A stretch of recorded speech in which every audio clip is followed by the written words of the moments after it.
So thanks everybody for taking the time out this afternoon, or I guess it's still this morning. I just wanted to introduce our presenter here today. Nate Keener is a great partner to the solar industry in helping to get all these workforce programs that were identified in CEJA stood up. And he's focused primarily, I think, on the hubs, and then we're going to hear a lot about what's happening in all the hubs today. Thank you to all the workforce folks that are joining this call. Like I said, we're hoping to have this a bit of a conversation at the end of the presentation so we can learn from each other.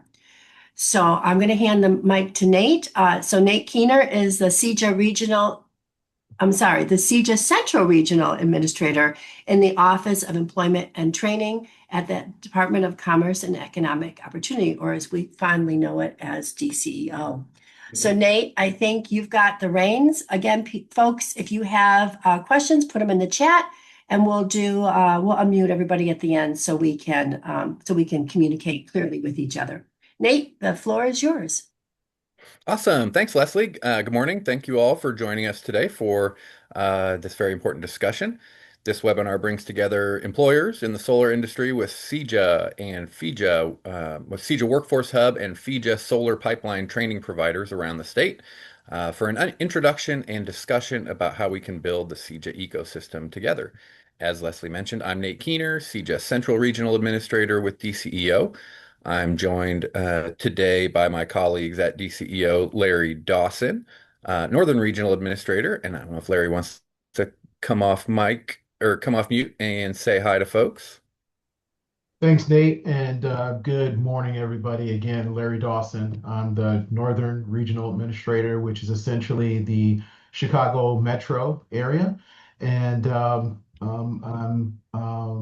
excited to be a part of this discussion today and look forward to working with you and helping folks to connect to the CEJA training organizations.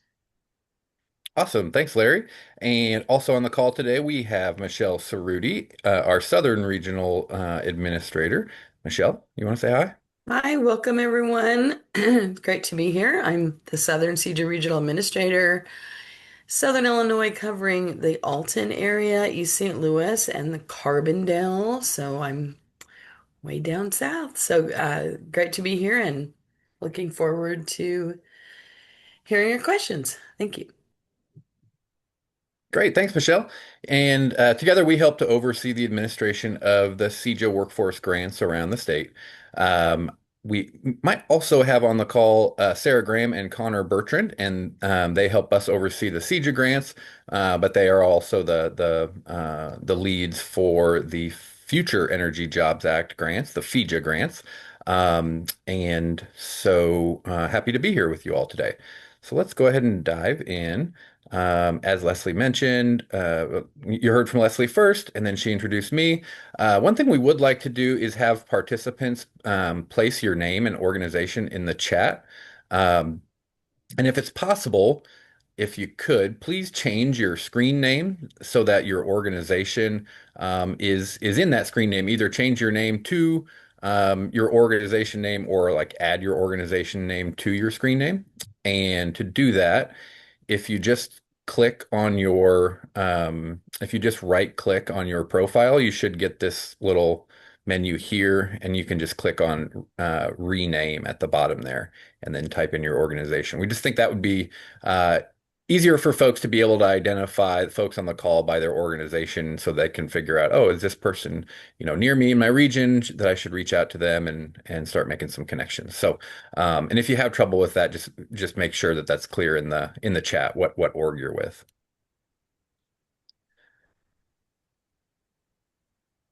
Give folks a second to figure that piece out.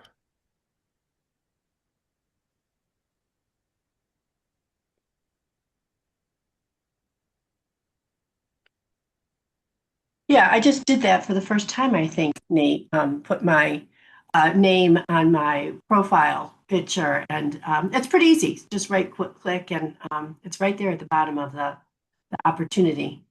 Cool. All right. Well, Folks can do that. proceed then here. So just very quickly, if folks are not aware, the Climate and Equitable Jobs Act, or CEJA, is comprehensive energy legislation that centers equity and puts Illinois on track to achieve 100% renewable energy by the year 2050.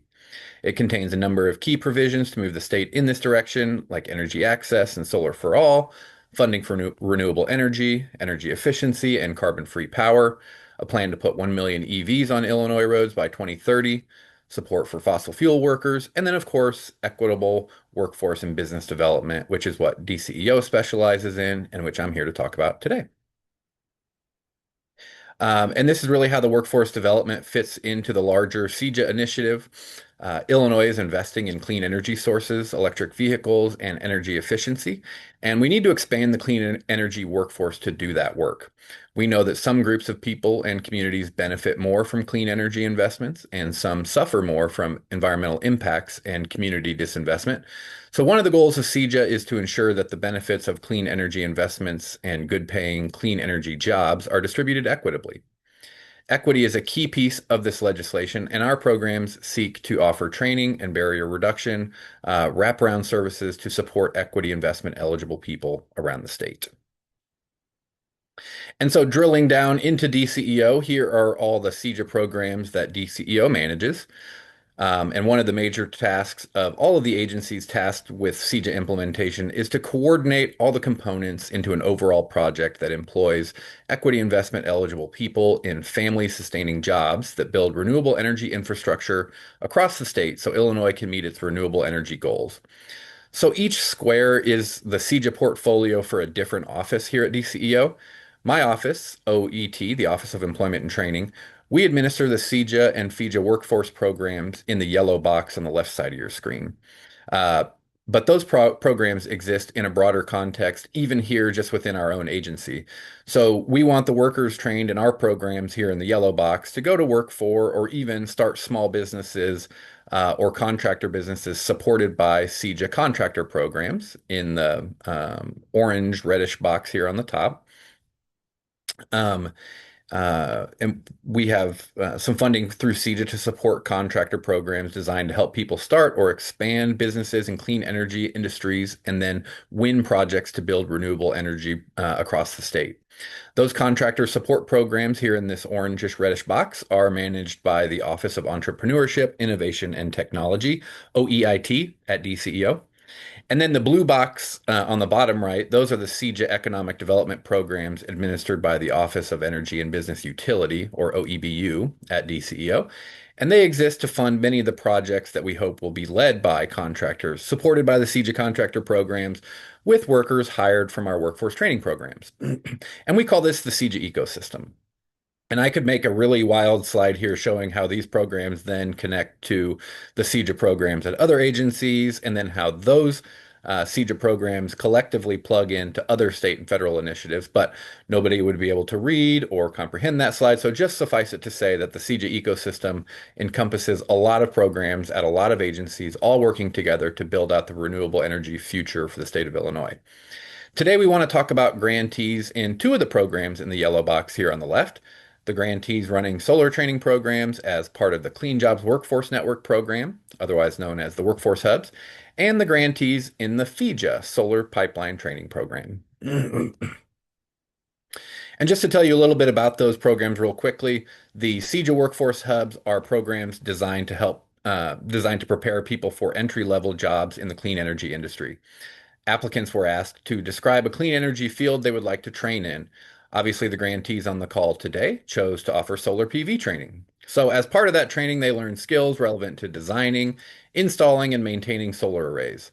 But another component of the Workforce Hubs is the required essential employability skills training. So they're getting training in digital and financial literacy, interview skills, professionalism, time management, those kinds of topics, as well as clean energy basics skills. They'll earn an industry credential, typically the NABCEP PV Associate, along with certifications for OSHA and first aid and CPR. They're supported in their training with robust barrier reduction funding, and that includes transition services to help them find and land a job or apprenticeship or advanced training placement. The FEJA Solar Pipeline Training Program has pretty similar goals to develop and support career pathways in the solar industry, offering training to design, install, inspect, and or service solar equipment. This program also may offer supportive services, work-based learning opportunities, and assistance landing a job in the solar industry.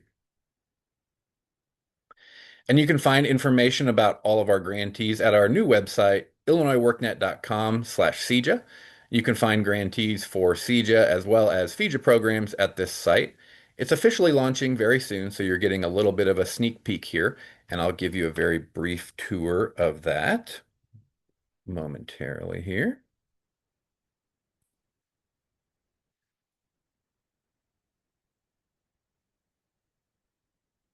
Share my screen again.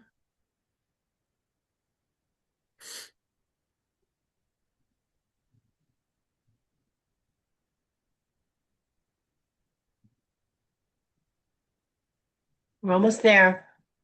Okay. Says we don't see it quite as yet. It says you started. Oh, there it is. There's the new Okay, cool. website. Perfect. Yeah, it was kind of blinking back and forth for me for some reason. Okay, so as I mentioned, we are still kind of polishing up this website and hope to do a hard launch very soon, but wanted to give you an idea of how you as employers can use this site.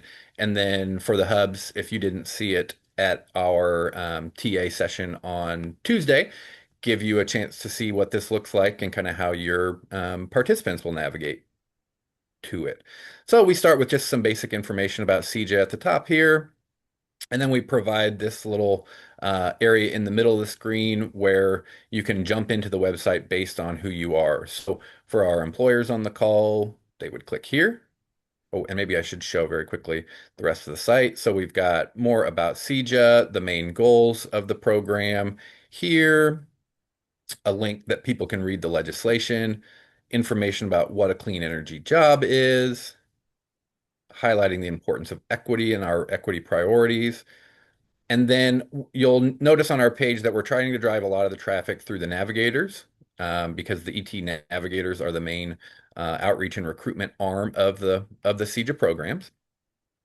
And then on the same set of links that are kind of towards the top in the middle of the page there. So CEJA, or so employers will go through the employers menu, and here you will find a couple of resources. You can navigate to the Illinois Power Agency's Energy Workforce Equity Portal to connect with job seekers looking for jobs in the clean energy industry. You can register your company as a clean energy company on their website and then post jobs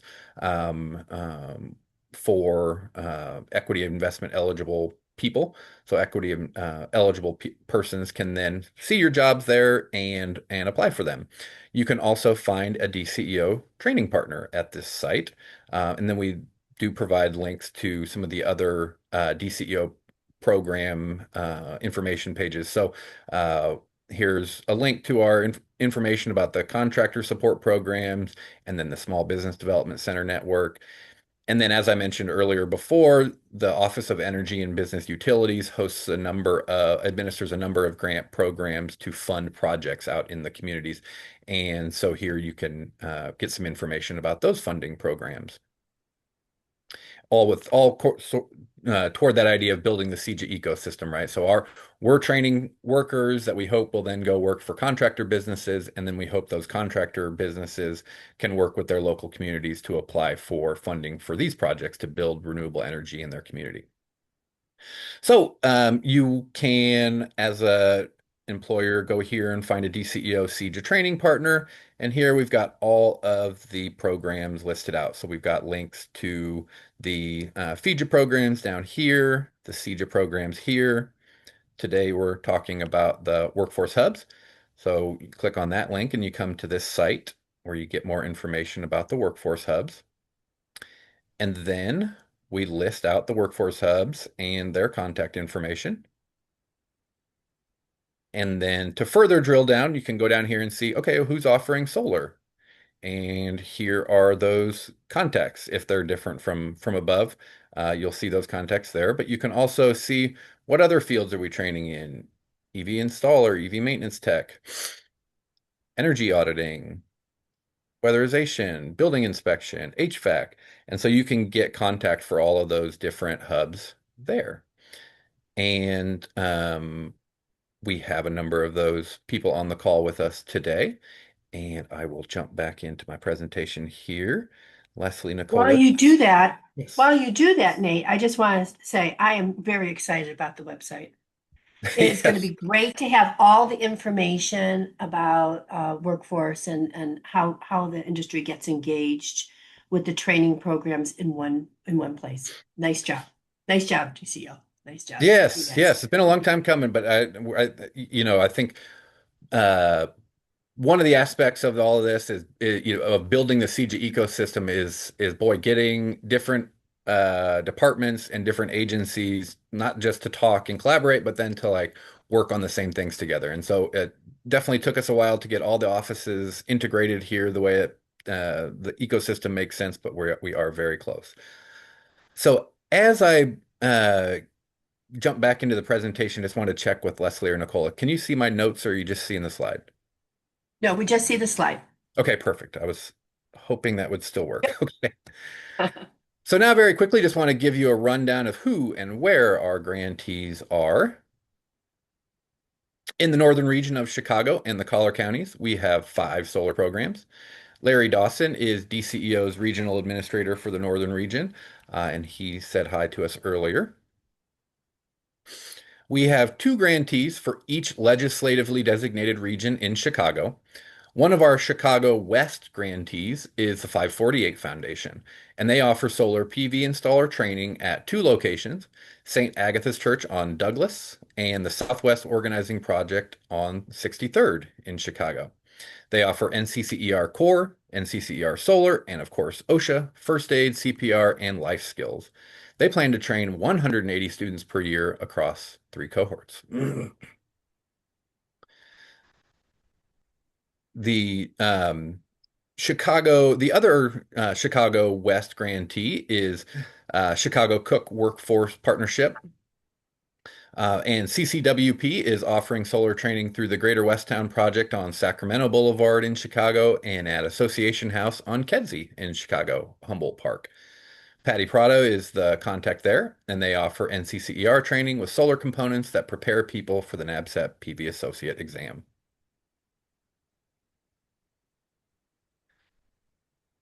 CCWP is also one of our Chicago Southwest grantees, and they work with OAI Inc. to offer solar training at Dawson Technical College on State Street in Chicago and at Millennium Solar on Lincoln Avenue in Dolton.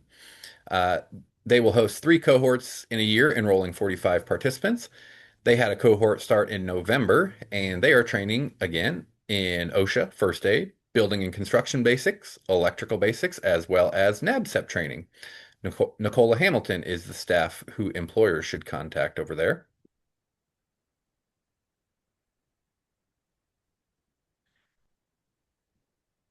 The other hub grantee for Chicago South is Safer Foundation, and they offer training at 2 locations in Chicago, one on South Michigan Ave and the other on South Kedzie. They are hosting 5 bridge training cohorts of up to 25 students per cohort and 3 PV installer cohorts for up to 22 students per cohort training toward the NABCEP. And they also offer a separate track for weatherization, which is good to have mentioned here because we know that efficiency and weatherization are important aspects of planning to install solar.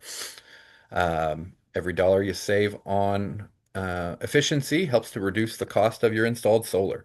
And Lisa Brackett is the director of training and a good contact for this program at Safer.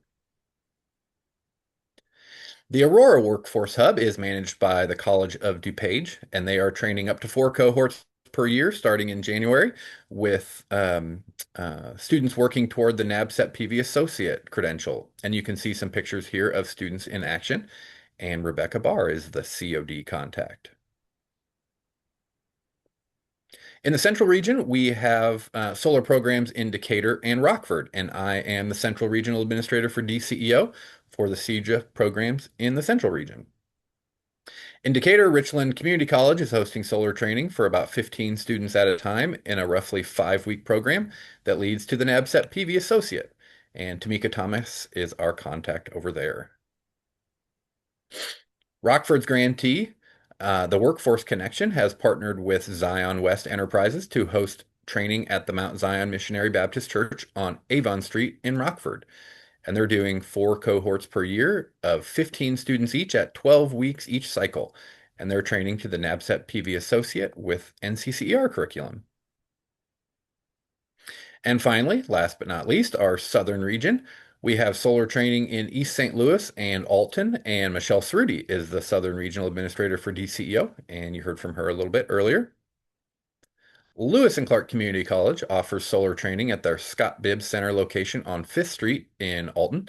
They run 2 to 3 cohorts per year, um, with 12 to 18 trainees per cohort. The coursework prepares them to sit for the NABCEP PV Associate exam. Interested participants should contact Julie Joe Bryce or Richie Darling.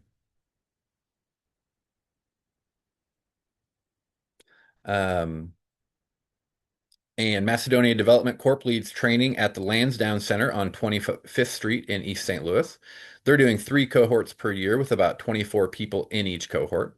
They offer 14 weeks of training that covers the bridge program, plus 8 weeks of the solar PV training that prepares folks for the NABCEP PV Associate exam. And we do have a few more CEJA programs coming online in 2026 in both the central and southern region. So these are brand new grantees who earned the Workforce Hub Awards in Peoria, Kankakee, and Carbondale as part of our Round 5 solicitation, working to fill all of the last remaining Workforce Hub locations. In Peoria, the Black Business Alliance is launching its hub next month, and it will include Solar Pathways technical training based out of Peoria. And that training should begin shortly after the hub launches. The CEJA legislation was amended last year to add Kankakee as one of the CEJA regions, and Kankakee Community College was the selected grantee there. So they'll be launching their CEJA-funded solar photovoltaic installer class in 2026 as well. And finally, Mantricon was selected as the Carbondale Hub grantee. So they will be launching a solar PV program in 2026 too.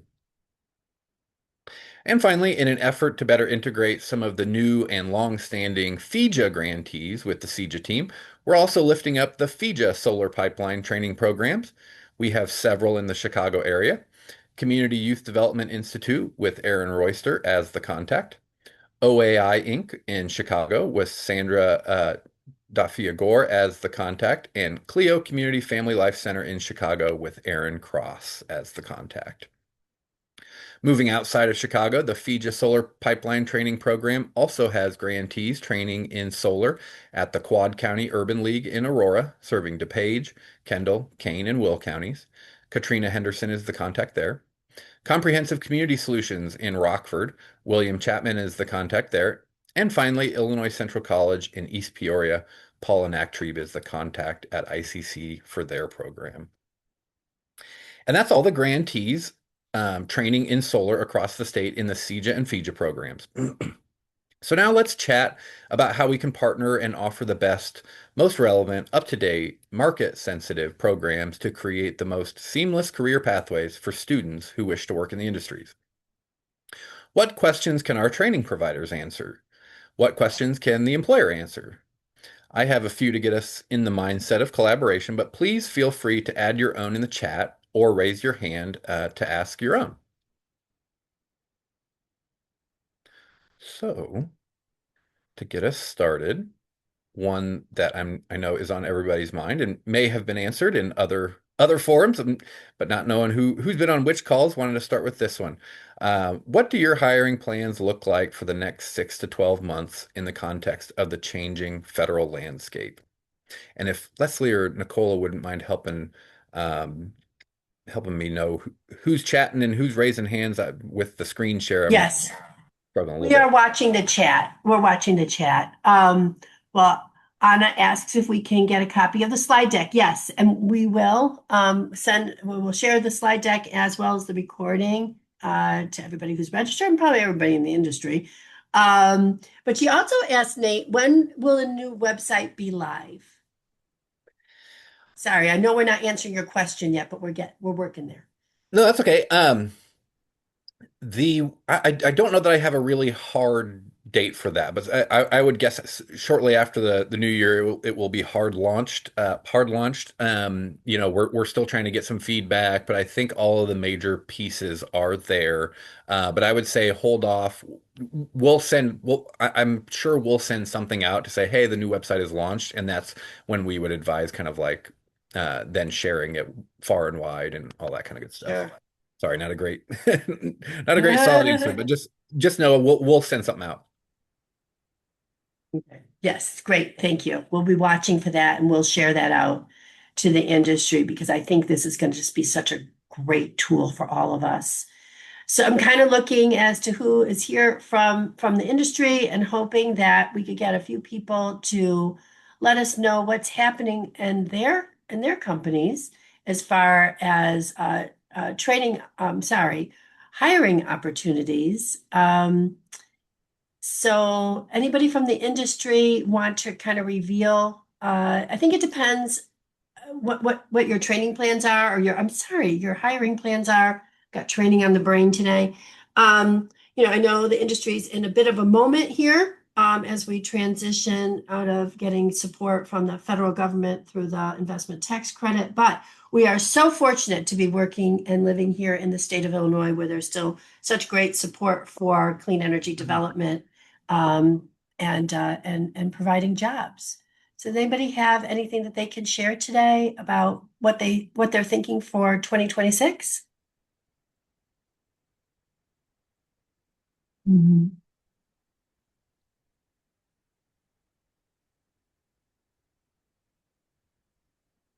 Okay, I guess they can't right now. Nate, we're sorry. That doesn't seem to be something that people are ready to chat about. As I mentioned when we were kind of prepping before this call, the industry is sprinting to the end of the year to get, all these specifically or primarily, I guess I'll say, residential projects installed before the ITC goes away. So I don't know if people have had the opportunity to think too deeply about what 2026, their 2026 staff and workforce looks like. Anybody have anything they want to bring up here? I'm Sabrina Davis at Lewis and Clark Community College. I know in this next, what we're looking at is hiring a job developer to assist with our transitions and placement. That's pretty much where we're lacking a bit in our placement, and so that's what we're working on going into the next year. Oh, that's good to know. I see that Norm Johnson from Independence Renewables has put in the chat that they're looking to add tax for service work. That's in 2026. And that is, I would say, a growing need for folks who already have clean energy or solar on their properties is the service aspect. And I'm wondering if there's any focus within the trainings, any of the trainers here can speak to that acknowledgement of that growing need, somebody to go out there and service already installed projects. Hey, Leslie, this is Kyle. Hi, Kyle. We are definitely focusing a little bit more on the O&M side, operations and maintenance side in the training. And then we're also, in the trainings, we're also going to be looking more at batteries and understanding battery capacity, especially with the passing of CEJA. So those are two things that I'm really focused on as the training side in 2026. Kyle, thanks, Kyle.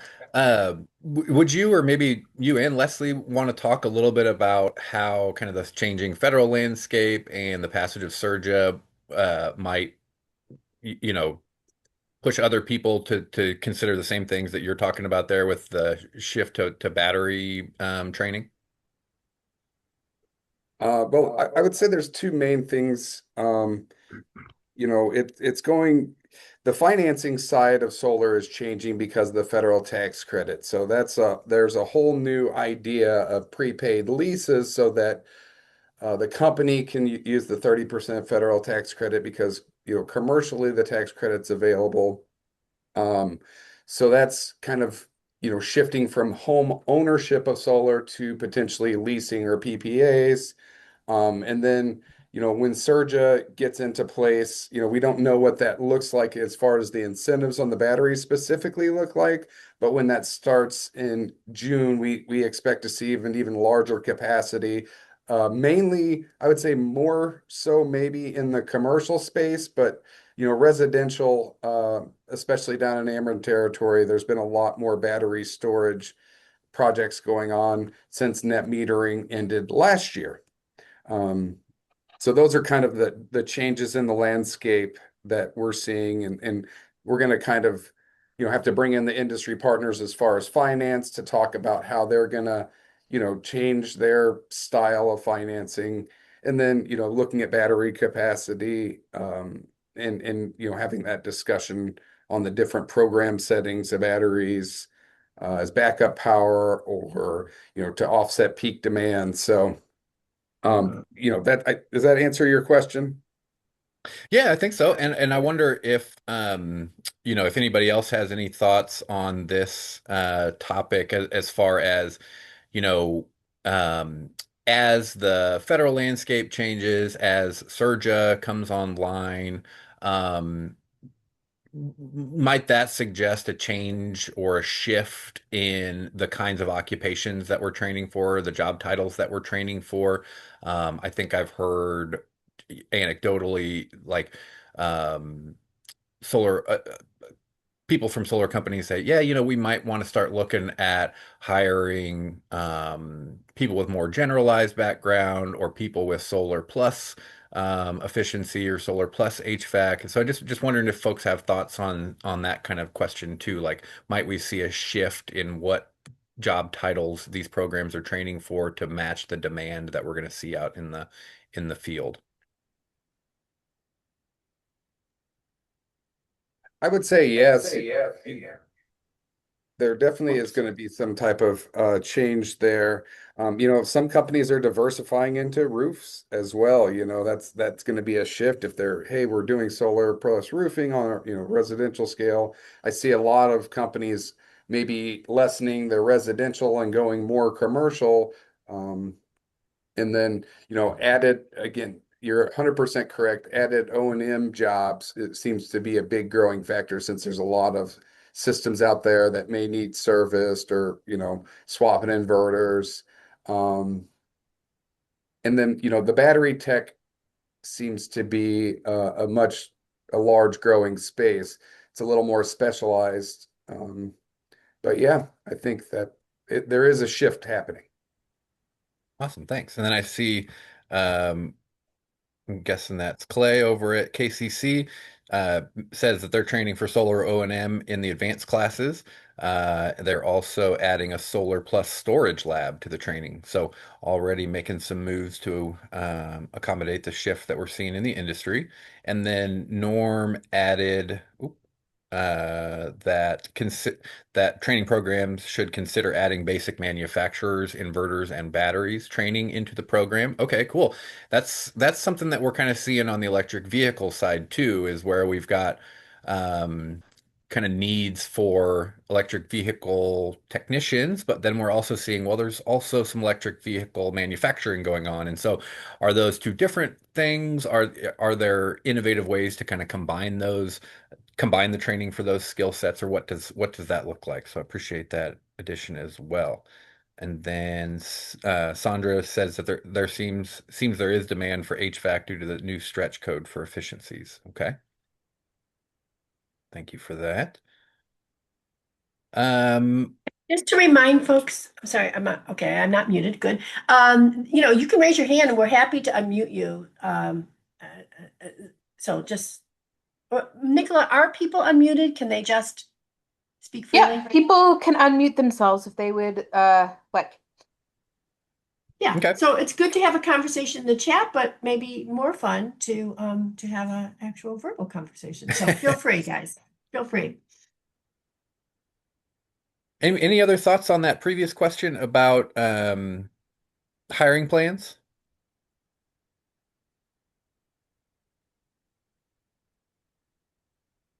What about skill needs? I know that's a very similar question, but what about skill needs? Um, Definitely want to hear from any of the employers we have on the call. What is it that you're looking for in a new hire? NABCET PV associate, um, construction electrical basics, employability skills, OSHA, all the above. What are your uh, must-haves? What are your would be nice to haves?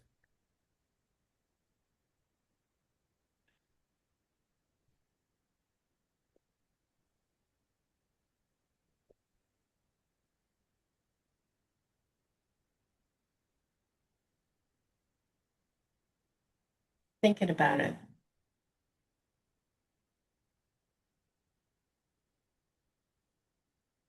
I was at a round table last month and had had a chance to talk to a couple solar employers there, and uh, they were mentioning the importance of those essential employability skills like professionalism and n- knowing how to write professional emails and show up to work on time and those kinds of things. Also mentioned, I think they mentioned having some math skills, um, knowing how to use tools, knowing what tools are and how to use them.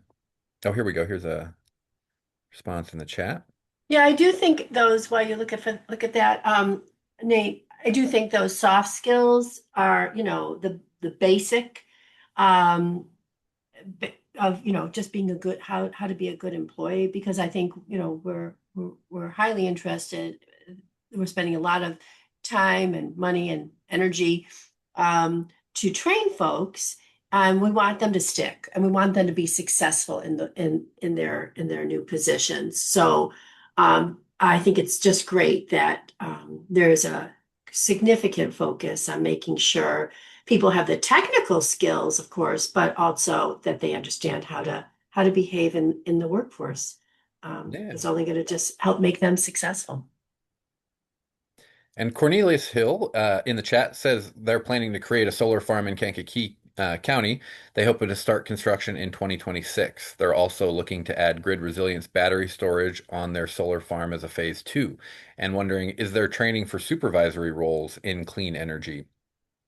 And I think that's a great question. I think that was another thing I heard at that roundtable last month was getting getting some of those supervisory roles filled with skills in like project management. So I wonder if any of our hubs on the call today have anything like that that's part of their training.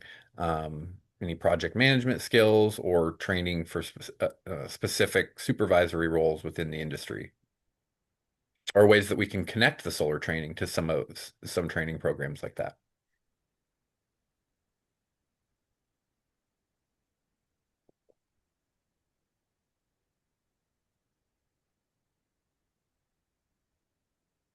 I don't hear anybody saying that, but maybe that's something that now maybe we've sparked something with people, that knowing that that's a need. So maybe the training organizations can start to think about that. I think the companies, after people are brought into the companies, many of them help with internal training and always wanting to hire from within the company. So it would be good to have some subject matter knowledge on being able to be a supervisor. But I think a lot of that probably is going to come from within the company, from the workforce that they've already brought on. That's just my. Here's another one. Nate, if I could, this is Paul from Kankakee Community College.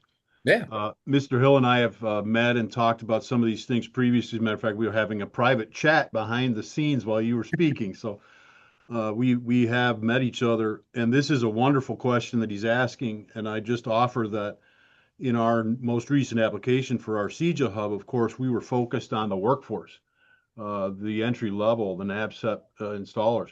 We weren't really thinking about that experience level for and the need for supervisories in this realm. So I think it's a wonderful opportunity for our non-credit side of the house to look into that, to very quickly generate that in an answer not only to Mr. Hill, but for anybody else on the call, right? That might be an easy answer for us to participate with.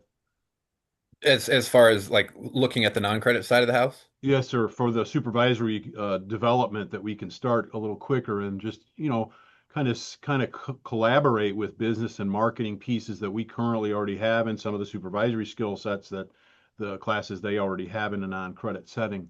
That the problem is going to be the clean energy piece, and I think that's what Leslie was just saying, that it's really going to have to come from the inside because so many of our people outside of clean energy, it's a very niche opportunity. Although the management and supervisory skills are similar, that investment and return on investment, that's a very, very a very niche area in my understanding of it. And I could be wrong. I've been wrong a few times already today, so that'd be okay. Yeah, and I think that's something we're interested in kind of trying to think through with you all too, is like how can we use well the non-credit side of the house as well, how can we kind of adapt to offer training towards a number of different job titles within and I think that's something for all the hubs, for all the training programs. Like what are the different occupations that we can be training for? What are the different career pathways, and how do we build these training programs so that they're comprehensive of those things. Oh, and I do see some um, more in the chat here. Norman with Independence Renewable Energy says soft skills are most important along with basic mechanical ability. Knowing if candidates will be comfortable on a 30-foot pitched roof would be good to know up front. Installation specific skills are mostly learned on the job with others that have experience. Okay. And then Derek Wilson from WD Synergy Solutions says those soft skills are major. In addition to letting them know that this industry is ever so changing, it's new and exciting. It's not going anywhere, but ensuring they know that there is always new tech, new laws. The training doesn't stop. They'll always be learning and growing. Okay, absolutely. That long-term learning path. And then Kyle's got his hand raised. Yeah, Nate. One of the things that we're doing over here at Lewis and Clark is we again we're kind of have a separate program running, also looking at more of the design and site survey. So besides the workforce hub, we're kind of coupling it with an additional set of services. And I believe in the long term, we're also going to look at the technical sales. Just because we need to get rid of these door knockers from out of town and just keep it in town and actually have a more a better group of educated and credentialed salespeople in the state of Illinois. Yep, totally agree. I'm sure we all get those door knocks of the kids wanting to see our energy bill. Mike Nicolosi asks, how can graduates be directly enrolled in an apprenticeship program through something like ABC or local unions? This would be desirable to all employers, help with low labor rates, and make the contractor more competitive. Yeah, anybody have thoughts on that one? I know I think last time I was aware the feds didn't really have a good designation for solar installers for apprenticeship programs. I don't think there's been any movement on that, but I don't know if folks with more experience on that have anything to say on that.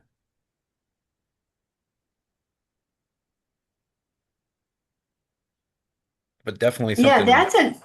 that's a nut to crack. Absolutely. Um, on how we can then take the graduates from the CEJA programs and help move them forward into kind of the next step. Um, I think we need to have Mike Nicolosi. I think we need to have a call with our friends at ABC to see if we can provide some help and connection there. And of course, we have different program within CEJA's the Climate Works pre-apprenticeship program that's meant to train people in construction and trades.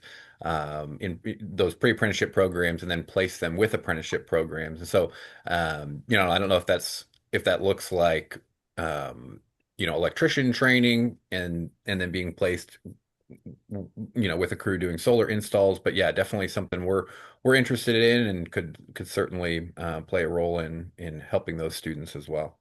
Nate, this is Kyle again. You know, the way that we attach this is we work really closely with the local unions that are here, in the locals that are in our region, to try and help build that pipeline of our off-takers potentially going into their apprenticeship. And, I know that even we work together on that apprenticeship side, but I have, furthered that information. But, we need people to, if we are going to set up those quote solar apprenticeships, we do need to have employer buy-in to be running those. Yeah, absolutely. Those apprenticeships is really key for the employer to really lead on those. All right. Anybody else have any other thoughts on major skills that we should be training towards, or trends that you're seeing in the skills that are in demand?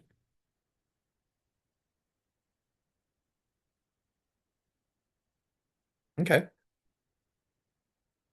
What about timing? Are there timing components to some of these things? What would be the best time to kind of invite the employers in for chats with the students? Best time to kind of put graduated or completing students in front of employers? What are thoughts on that?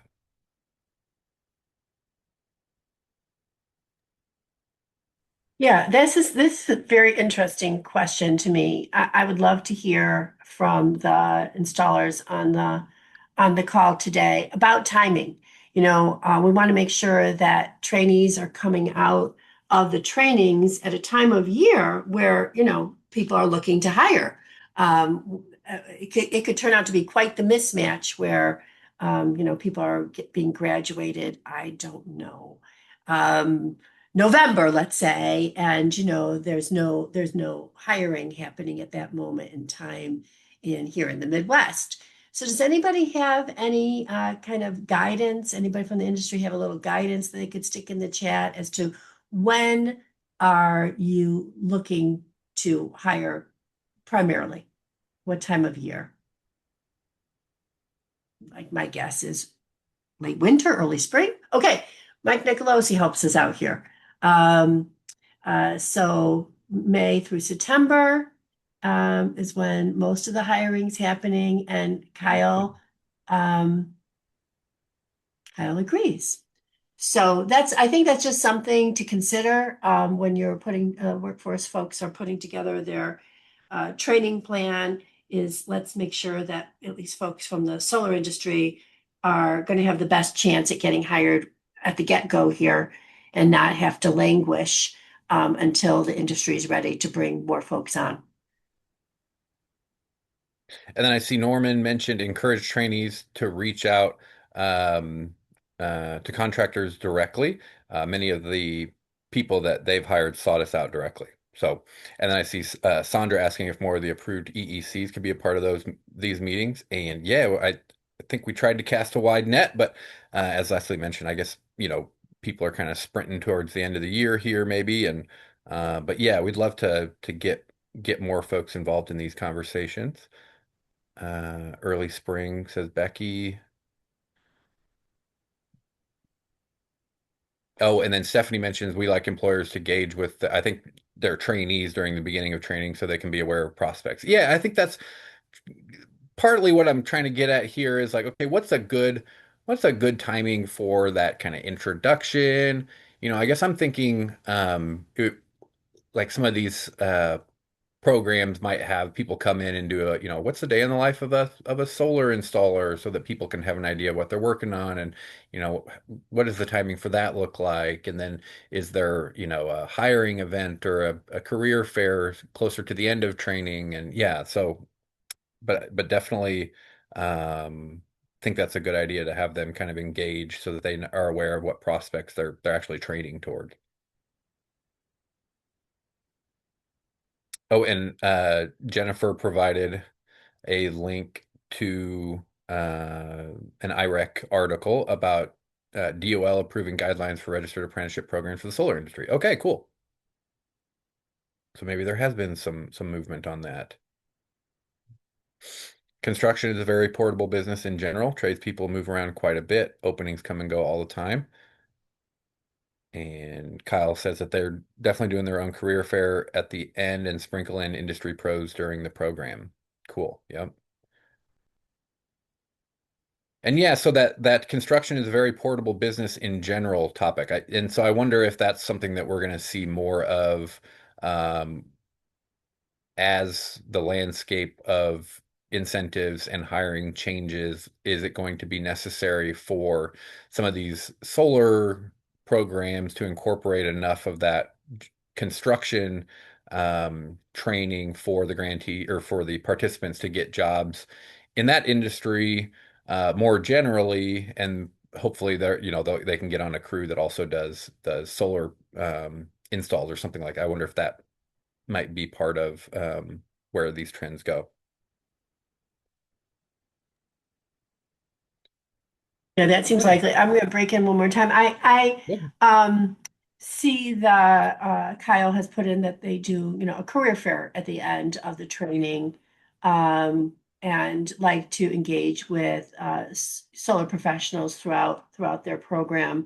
But speaking of the career fairs or the job fairs, the Illinois Solar Energy and Storage Association will always be interested in helping to promote any of the workforce program job fairs. So please keep that in mind. I will put my email address in the chat if you guys want to capture that once you have a job fair ready to rock and roll and want to get some employers there. We would be happy to promote that to our membership. Oh, and Kyle also mentions that he encourages the employers to look into the OJT programs in each county, and definitely that's something for the hubs on the call that we can CEJA can work to set up CEJA OJT programs too.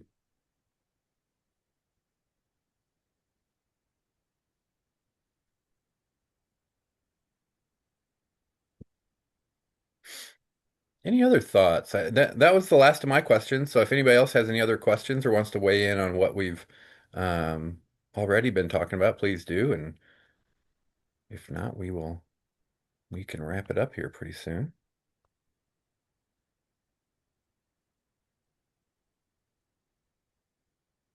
Yes, so I'm hearkening back just a bit to the question of, having more EECs and conversations like this. Yeah, certainly everybody that is a member of any of the three trade associations focused here in the state. So that's us, the Illinois Solar Energy and Storage Association. National SEIA has a big presence here, Solar Energy Industries Association, as well as the Coalition for Community Solar Access. So all of the members were invited. But as I mentioned at the very beginning, the industry's sprinting to the end of the year to get this stuff installed. So I think the recording will be helpful for people to have all the news that's fit to print on what is happening currently with workforce opportunities for clean energy here in the state. I think, Nate, that perhaps we can look at, doing something kind of like this in 2026, bringing together the industry and the training organizations to do a little knowledge sharing in some way. I don't know if that's a whole webinar, if maybe it's smaller groups by region, but whatever it is that DCEO feels would be helpful. ISEA is happy to help participate, organize, and promote. Yeah, absolutely. And I think we're interested in even potentially exploring in-person like regional convenings. And I think we're kicking around a number of ideas as far as how to best engage with the employer piece. We had a suggestion earlier in the week to um, have like a kind of a workforce advisory council for CEJA, and trying to be sensitive to um, not hitting up every employer 50 times for different events all over the place. Like, is there a way to manage it to where it's efficient for everybody's time and relevant to their needs and that kind of thing? So that's what so yeah, definitely would love to partner on that. And yeah. So yeah, so I appreciate everybody's time today. Oh, I see Kyle, you What mentioned is that? CEJA. So could you create a flyer to hand to employers? Yeah, we can definitely work on that. I don't know if like a template would be needed, but we can certainly work on that together and get something put together to at least approve. So yeah, let's work together on Yeah, that. that seems good. Seems good. Yeah, we're getting all the tools. We're putting all the tools in the toolbox now, right? To help the hubs are moving forward, which is exciting. And website's going to be up and getting some flyers together. Yeah, and moving workforce opportunities forward in the state is really exciting. I really want to thank everybody on both sides of the coin, both the industry as well as the training organizations, for taking the time today to have this conversation. And I think, yeah, we want to continue working more closely together in 2026 and beyond. And I want to thank Nate. He's just such a good partner to the industry and to ISEA specifically. So thank you for all the time that you put in to help inform us all as to what's happening with the hubs. Yeah, thank you for hosting, and thanks, and thank everybody else too. Thank you. Happy holidays. All right, happy Take care, holidays, y'all. everybody. Happy holidays. Bye. Thank you, everyone. Bye.